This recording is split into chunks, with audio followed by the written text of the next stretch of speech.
First, it was Janet Jackson and her so-called wardrobe malfunction at the Super Bowl. Then, about a decade later, it was Miley Cyrus and her hypersexual performance with Robin Thicke.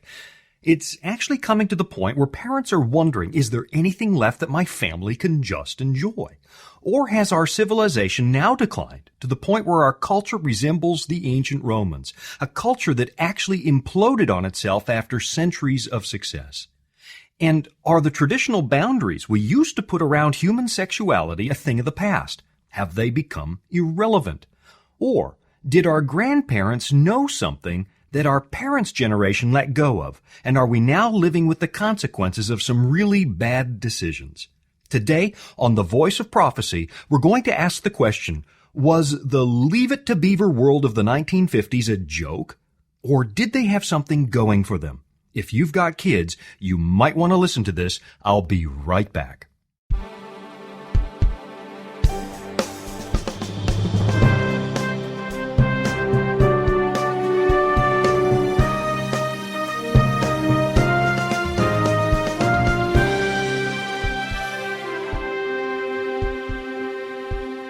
You know, I'm in my mid-40s now at this stage of life, and I'm the father of 2 daughters. And I've got to say that the hypersexual atmosphere parents have to raise their kids in has been bothering me more than just a little bit.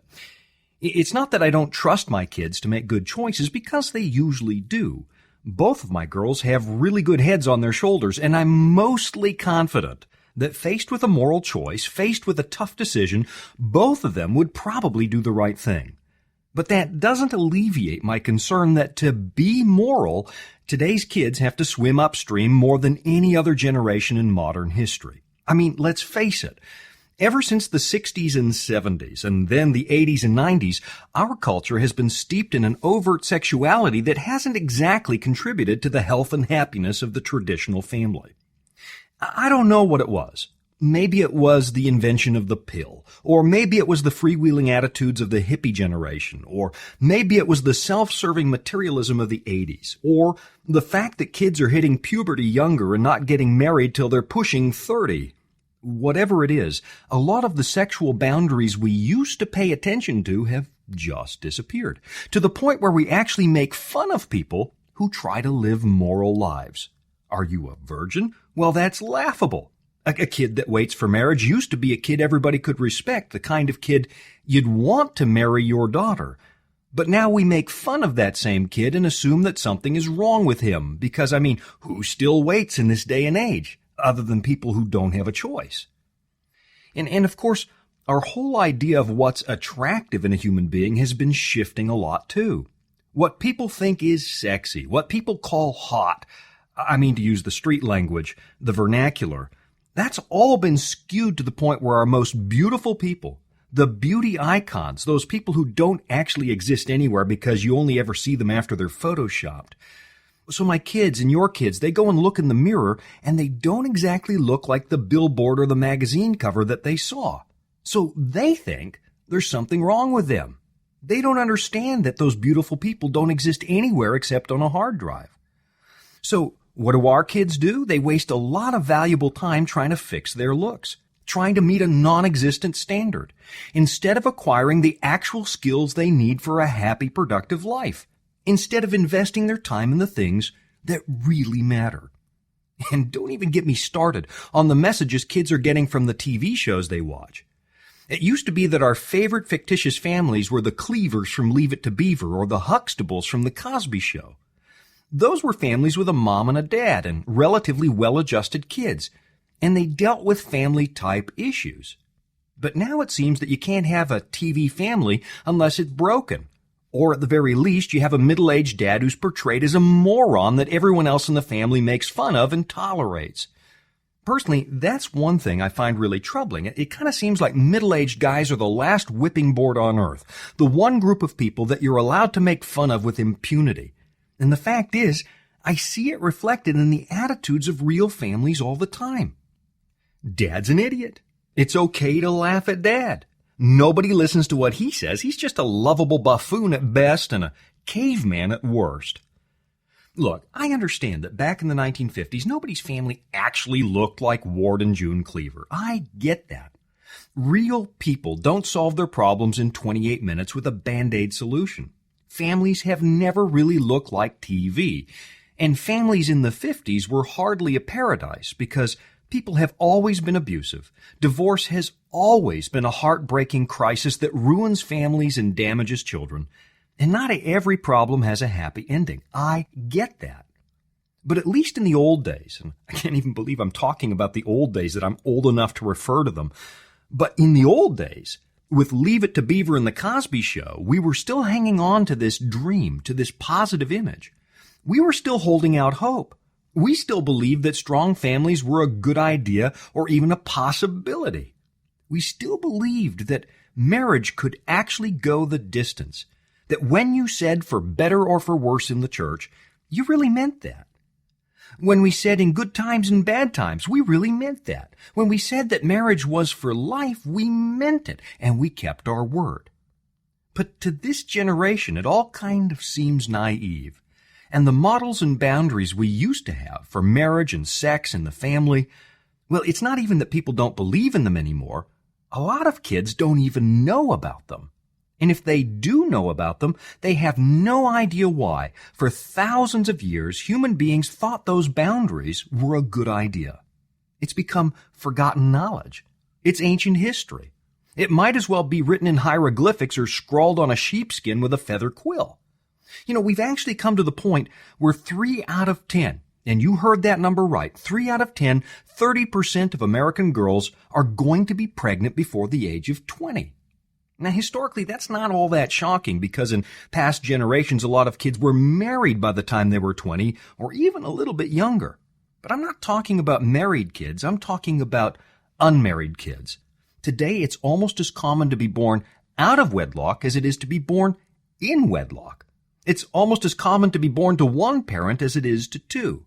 And I know that some of you are scratching your heads as you're listening and you're thinking, well, what's wrong with that? Who says you have to be married to have a baby? You can have a baby without a spouse. And I guess biologically speaking, that's absolutely true. If having a baby is just a function of nature, if it's nothing but a biological process, I guess you can start having them whenever you want.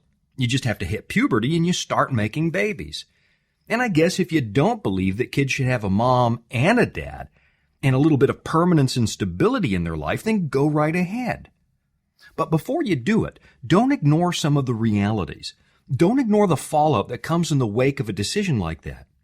We have something like 750,000 teen pregnancies in the United States every single year. That's well on its way to becoming 1 million kids getting pregnant every year. That is not an insignificant percentage. It's 1.5 million kids getting involved in parenthood every single year because, frankly, it takes 2 kids to create a pregnancy. 1.5 million children becoming parents.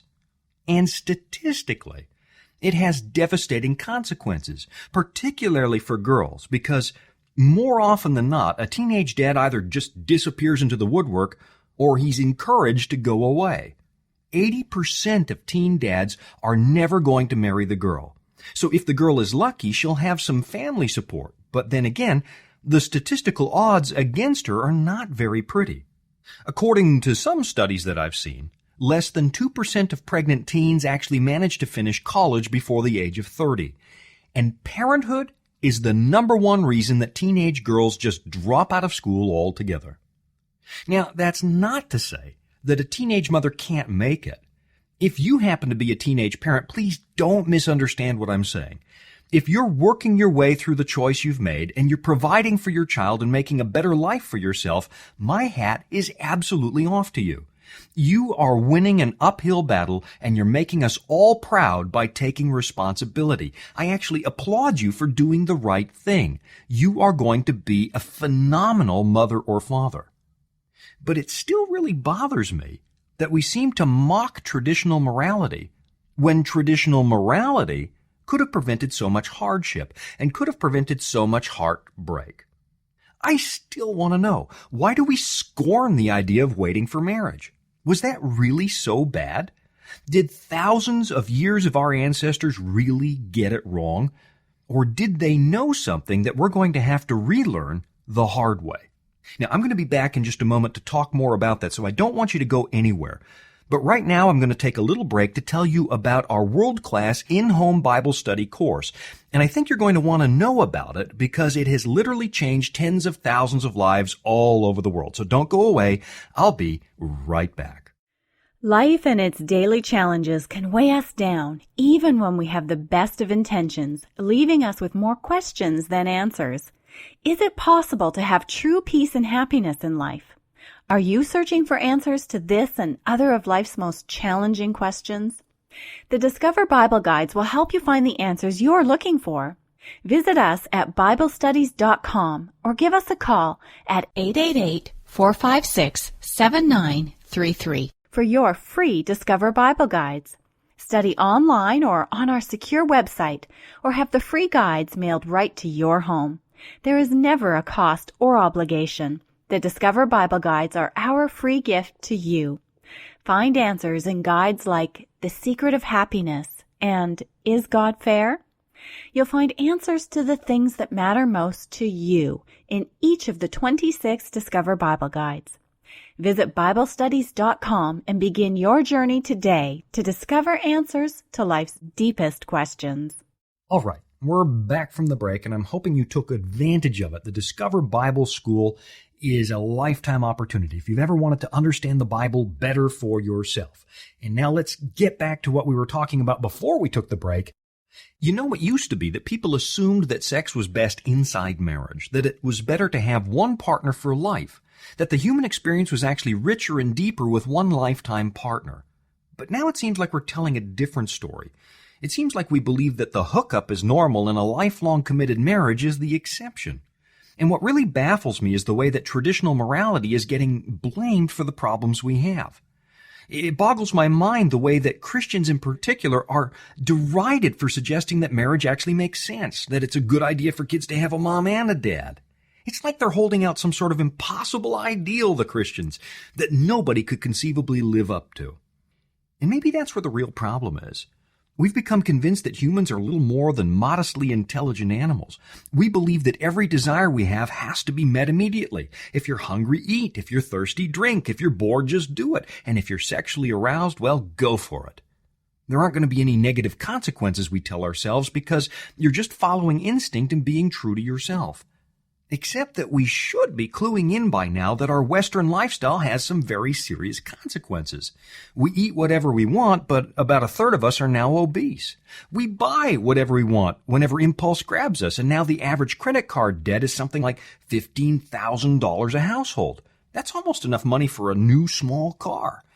In fact, all of us together now owe more than $11 trillion. And I'm not talking the national debt. I'm talking about personal debt. Where has impulse gotten us? For decades, we've been telling ourselves that hooking up is just another form of entertainment, that sex is recreation. But I'm telling you, it's a lie. When you engage in sexual acts with another human being, it's not just an animal function. It's not just biology. There is actually something going on that you can't see, a powerful bonding process that changes you. I don't know if you've heard of oxytocin, but it's a natural hormone recently discovered that some people are calling the love drug. Your body releases this when you're having sex, and it actually emotionally bonds you to the person you're sleeping with. This is the very same hormone that bonds a mother to a newborn baby, and it's very powerful. You might be thinking you're just having a one-night stand, that it doesn't make a difference, but it's not true. There's something that actually chemically bonds you to that other person. And you don't choose this, it just happens. It's triggered by your autonomic nervous system, whether you want it to happen or not. Susan Kuchinskas, who wrote the book Love Chemistry, says this, and imagine me making little quotation marks with my fingers now. Quote, "Oxytocin seems to have been designed by nature to make a man and a woman feel bonded after sex, so they would stay together and raise children." Unquote. Now think about that. This is profound. Think about what happens when you move sex outside the context of marriage. Even if you don't get pregnant, you're attaching yourself emotionally to somebody else. It's this bond that is going to happen. And all of a sudden, some of the old-fashioned morality you find in the Bible makes sense. Almost 2,000 years ago, the Apostle Paul wrote a letter to the Corinthian church in modern-day Greece. because the Christians of that town were apparently experimenting with all sorts of sexual alternatives. Listen to what he writes. This is 1 Corinthians 6:16. He says, "Do you not know that he who is joined to a prostitute becomes one body with her? For as it is written, the two will become one flesh." Now, you could just read that as poetic language, and I somehow doubt that Paul knew anything about oxytocin, because we just discovered it recently. But he does say about the same thing. Sex is not just biology. It does something to you. It bonds you to another person. It actually creates a bond that blurs the lines of distinction between one person and another. And that has real consequences. Just listen to what he says down in verse 18. He counsels us, flee from sexual immorality. Every other sin a person commits is outside the body, but the sexually immoral person sins against his own body. In other words, this really does affect you. You can't pretend it doesn't. It's not just a one-night stand. I mean, just close your eyes for a moment and think back to every person you've ever slept with. And I'm hoping it's just one, but in our culture, chances are it's several people. You won't have trouble remembering that experience. The memory is vivid. It's powerful. It's etched in your mind permanently. It's etched in your heart. It's etched in your person. It changed who you are. You can pretend all you want that it's just recreational, that it's just biology for reproduction, but it's not. Our obsession with sex should tell us it's not. It's a major theme in our books, in our music, in our movies, in just about every corner of popular culture. Human sexuality resonates deeply with who we are. It etches something in our soul. And I guess that's what worries me as a parent. It's hard enough for a young person to make their way through a topic as complex, as emotional as human sexuality, without this barrage of inappropriate messages our kids get every day. You know, it was hard enough 100 years ago, but now in a world practically saturated with bad ideas, it's much worse.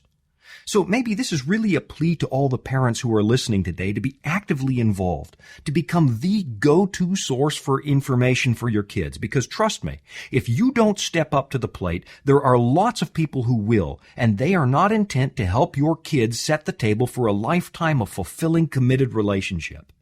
They're setting your kids up for a big disappointment when God has something so much better for them. So I'm going to take a little break to talk about the Discover Bible School, and we'll be right back to talk a little bit more about protecting your kids for a lifetime of happiness.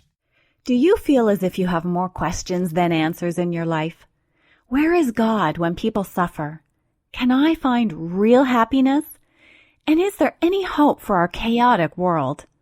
Are you searching for answers to these and other of life's biggest questions? The Discover Bible Guides will help you find the answers you're looking for.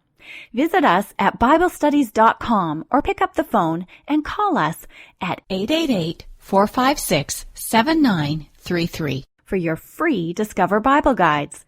Study online on our secure website or have the free lessons mailed right to your home. Visit BibleStudies.com and begin your journey today to discover answers to life's deepest questions. Now, the risk of sounding a little bit like Sigmund Freud, human sexuality is one of the most powerful forces on earth, and it's easy to forget in the absence of moral boundaries and in the presence of unleashed hormonal impulse that human sexuality is not just a physical need. It actually has a purpose. It's designed for intimacy, for bonding, for meaningful relationships that hopefully go the distance of a lifetime. But somehow we've come to think of self-control as a barrier to happiness. We tell ourselves that if we don't cave into every impulse, we're actually denying ourselves something important. We have this whole generation now of people who know that sex is fun, that it's powerful, that it's desirable, but they're running the risk of never knowing just how powerful it could be. It's a little like growing up on fast food, never tasting the work of a master cook who takes the time to make a really good meal. Yeah, you can fill your belly at the drive-thru. But if everything you eat comes from a paper bag handed to you through a window, you end up unhealthy and nutritionally deficient. And you actually start to believe that burgers and fries are as good as life gets. Listen, nothing quite compares to the intimacy, the satisfaction that a dedicated lifetime with one person can bring. It's not that it's easy, and it is not easy, and it's not fast, but that's kind of the point. This is something worth achieving. It's worth working for because it answers some of the deepest needs that human beings have. I know that some people talk as if a single partner is an unreasonable limit, but the exact opposite is true. It's multiple partners that limit you because you will never experience the deep satisfaction that a lifetime commitment brings. And that's probably what I worry about the most. I don't want the crass hedonism of our culture to rob my kids of something incredible that God intended them to have. If I leave my kids to the influence of the world, they'll be getting the bulk of their sexual information from people who don't even understand what could happen in a committed relationship. So, I know the world's going to call me old-fashioned. I know that some of you listening think I'm a Luddite. But honestly, I don't care. The ancient pattern you find in the Bible just wins, hands down, against the untethered hedonism of the 21st century. Take a look at it. If you're in my age bracket or younger, if you're now a middle-aged person or younger, there's actually a pretty good chance your grandparents' marriage went the distance, 40, 50, 60 years. And statistically, there's also a pretty good chance your parents didn't go the distance. Now look back and ask yourself what you'd rather have. There is something good about picking one person for life. There is something good about all those old couples who have been through it all together. There's just something good about not getting old alone, about having a family with one dad, one mom, without the emotional and political stress that comes from multiple marriages and multiple partners. And yeah, it's old-fashioned. I get it. Yes, it looks like a Norman Rockwell painting. It's true. And it's also true that not many people have it anymore. But that doesn't mean we should give up. It doesn't mean that our generation can't take it back. You don't have to buy into this idea that you can't go the distance with your marriage. And you don't have to buy into the idea that sleeping around brings happiness.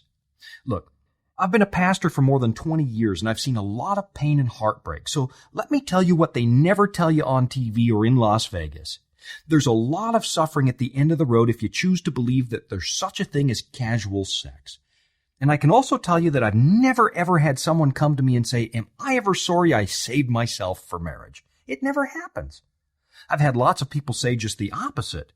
And there aren't many emotional scars, frankly, when you do things the way that God intended. Maybe it's time to listen to some ancient wisdom from Jesus. When he says in Matthew 19, "Have you not read that he who created them from the beginning made them male and female, and said, therefore a man shall leave his father and mother and hold fast to his wife, and the two shall become one flesh." Look, I know the world's not perfect. I know that maybe you didn't do it right. Maybe you blew it. Maybe you didn't wait, and you have regrets. Maybe you've suffered a lot of pain because you trusted all the wrong people and you gave a piece of your heart to someone who didn't deserve it. That doesn't mean you can't take it back. If there's one thing God is clear about, he's willing to forgive. He's willing to work with whatever you've done and restore you to everything you could have been. This is not game over because God has a way of healing you. And frankly, it's not too late for our whole generation to turn the tide and refuse to buy the lie. The reason they keep cranking out all this smut is because we buy it. So it's really kind of our fault. If we didn't buy this stuff, they wouldn't make it. They're doing it for our money. We're the reason they sell it. Yeah, they're tapping into our base instincts. They're manipulating our deepest needs in order to make $1. But if you and I didn't buy it, they wouldn't sell it. Being manipulated should make you angry. And having our kids manipulated should really make you angry. So here's where it is for me today. I'm done. I'm done with stuff like Miley Cyrus and her sad performance at the Video Music Awards. I wish her well, but I'm done with it. I'm done with Lady Gaga. I'm done with Madonna. I'm done with people selling my kids a lie. And I don't know about you, but I'm changing the channel. Because if we just stop buying it, our kids might have a better chance at finding the life they could have. So yeah, maybe Leave It to Beaver was a little too good to be true. I get it. But that's no reason to give up. That's no reason to declare the death of the family, the death of marriage. There is no reason to settle for something cheaper than the gift God wanted you to have. So as for me, I'm boycotting. I'm not going to put my dollars into the people who sell a lie because my children deserve something better. And maybe if enough of us say enough, more kids would stand a chance at a better way to live. Now, if you've been following along today and you want to see what else God might have for you and your family, you're going to want to take advantage of our free Bible course. It's called Discover. Now, of course, it's not really free. It does cost us something to produce this Bible study and send it to you. But right now, we're going to make it free to you if you contact us today, thanks to the generous sponsors who keep us on the air. They want you to have this Bible course, and I want you to have it too. So all you really have to do is ask, and I'll send you this easy-to-use home Bible study course. Now, I'm about to sign off for today, but you might want to quickly go grab a pen and paper so you can get the information that you need, because that's going to come up as soon as I say goodbye. I really do appreciate you listening, and until we meet again, I'd like to encourage you to discover for yourself why the Bible is still the best-selling book of all time. Maybe our forefathers were onto something good. Maybe our grandparents knew something we didn't. And no matter where you are in your life today, the good news is that God can give it all back and set you on your way to a much better way to live. And until we meet the next time, I'm Shawn Boonstra. You've been listening to The Voice of Prophecy. Are you searching for answers to life's most challenging questions? Answers to help you make sense of the chaos in today's world? Answers to the deepest questions in life, like, how can I know that Jesus was real? Was he more than a man? And how do I even know the stories of his time on earth are true? How can I know that the Bible is something that I can believe today? And questions like, if the Bible is true, well, what happens next after this life? Is there really a heaven? And in this world of uncertainty, you might be wondering, is there actually a chance for true happiness in this life? Disappointments like illness and loss of employment can hang like clouds over our lives. Life's daily routine challenges can be overwhelming, and even the things that once made us happy can begin to seem empty. Is it really possible to have a happy, contented life in such an uncertain world? Well, if you're searching for answers to these and other of life's biggest questions, we are here to help. The Discover Bible Guides will help you find the answers you're looking for. Visit us at BibleStudies.com or give us a call at our toll-free number, 888-456-7933, for your free Discover Bible Guides. Study online at our website, BibleStudies.com, or have the free guides mailed right to your home. There is never a cost or obligation. The Discover Bible Guides are our free gift to you. At BibleStudies.com, you'll find answers in guides like A Second Chance at Life and Does My Life Really Matter to God? Answers to the things that matter most to you in each of the 26 Discover Bible Guides. The major themes of the Bible come to life as we study together guides like When Jesus Comes for You and From Guilty Sinner to Forgiven Saint. At BibleStudies.com, you will find the Discover Bible Guides in nearly 50 languages, including Spanish, Japanese, Tagalog, and Russian. Now, this is a great resource for the family member or friend that you know is looking for answers but struggles with English. At BibleStudies.com, click on the interactive world map and find the language that you're looking for. And we have lessons just for the kids in your life. Your kids will love Kid Zone at BibleStudies.com. They'll enjoy the colorfully illustrated stories and interactive lessons in the 14 Kid Zone Bible Guides. And while you're online, be sure to visit us at VOP.com. At VOP.com, you'll find audio archives of this program, the latest ministry news, and resources to help you dig deep into God's Word. Begin your journey to discover answers to life's deepest questions and log on today to BibleStudies.com.